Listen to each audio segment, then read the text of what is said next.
బాగా వచ్చాయి. Vishnu and Prabhas scenes కూడా చాలా బాగున్నాయి. అలాగే ముఖ్యంగా శివుడిగా అక్షయ్ కుమార్ కూడా చాలా బాగా చేశారండి. అలాగే పార్వతిగా కాజల్ అగర్వాల్ కూడా బాగా చేసింది అనమాట. చాలా బాగుంది. సనాతన ధర్మాన్ని ఫాలో అయిన వాళ్ళు ఈ సినిమా ఖచ్చితంగా చూస్తారండి. చాలా బాగుంది సినిమా. సో చాలా మంది అయితే ప్రభాస్ గారి కోసమే థియేటర్‌కి రావడం జరుగుతుంది. సో దీంట్లో ప్రభాస్ గారి రోల్ ఎంత వరకు ఉంటుంది? ప్రభాస్ గారి రోల్ కూడా చాలా బాగుంది. రుద్రగా సెయింట్ గా చేశాడు ఆయన. ఆయన విష్ణు గారి కాంబినేషన్ లో వచ్చే సీన్స్ అయితే చాలా బాగున్నాయి.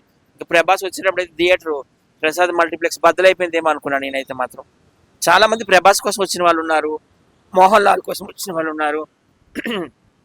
అలాగే బాలీవుడ్ అక్షయ్ కుమార్ కోసం వచ్చిన వాళ్ళు, అలాగే తమిళ్ సూపర్ స్టార్ శరత్ కుమార్ కోసం వచ్చిన వాళ్ళు చాలా మంది ఉన్నారు. అలాగే మధుబాల ఫ్యాన్స్ ఉంటారు, కాజల్ అగర్వాల్ ఫ్యాన్స్ ఉంటారు.